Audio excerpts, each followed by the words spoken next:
అందరికీ restaurant స్టైల్లోనే chicken tandoori ఎలా తయారు చేశానో చూడండి ఒకసారి. ఇలా పెద్ద పెద్ద లెగ్ పీసులు తీసుకొచ్చుకొని చికెన్ ముక్కల్ని తెచ్చుకొని శుభ్రంగా కడుక్కొని హాఫ్ లెమన్ జ్యూస్ ఇందులో పిండుకోండి. 1½ స్పూన్ సాల్ట్ వేసి వీటికి కలపండి. కలిపిన తర్వాత 3 చెంచాల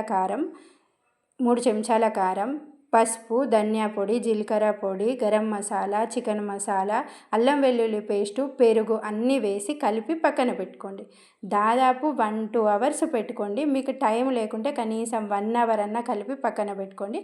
ఫ్రిడ్జ్లో పెట్టుకోండి, బాగా వస్తుంది ఫ్రిడ్జ్లో పెట్టుకుంటే కలిపి. అలాగే గ్యాస్ మీద ఫ్రై పాన్ పెట్టుకొని అందులో ఆయిల్ పోసుకొని ఈ చికెన్ ముక్కలు ఆయిల్ వేడెక్కిన తర్వాత ఈ చికెన్ ముక్కలు అందులో పెట్టుకోండి. పెద్ద చికెన్ ముక్కలు ఉంటేనే బాగుంటుంది. చిన్న చిన్న ముక్కలు అయితే రోస్ట్ చేయడానికి కొంచెం ఇబ్బంది అవుతుంది. కాబట్టి ఇలా మీరు పెద్ద సైజు చికెన్ ముక్కలే తీసుకోండి. చాలా బాగా వస్తుంది. ఇది తందూరి చికెన్ చాలా బాగుంటుంది, టేస్టీగా ఉంటుంది.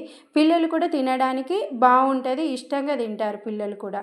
అందుకోసం నేను చెప్తున్నాను, ఇలా పెద్దగా తీసుకోండి.